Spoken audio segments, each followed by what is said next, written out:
la notte del 8 marzo, la notte prima dell'8 marzo 2017, in maniera del tutto non autorizzata e quasi di nascosto, apparve questa statua.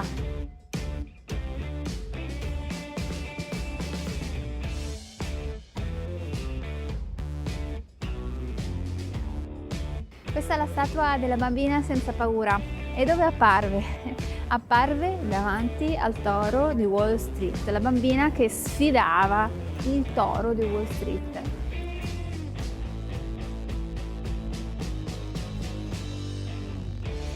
Cosa è successo?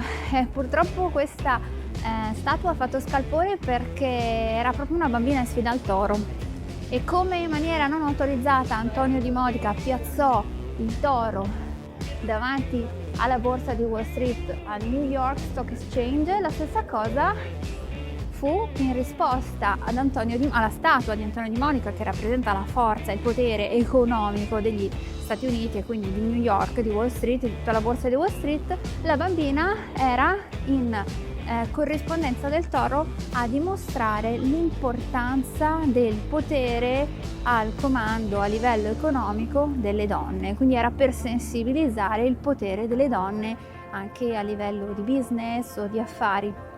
Questo non fu appunto una statua autorizzata, però era talmente particolare che si decisero di spostarla non davanti al toro e di conseguenza è stata messa qui davanti alla borsa di Wall Street e non di fronte al toro. Adesso è simbolo della forza delle donne e diversi turisti passano per poterla fotografare, ammirare e farsi foto.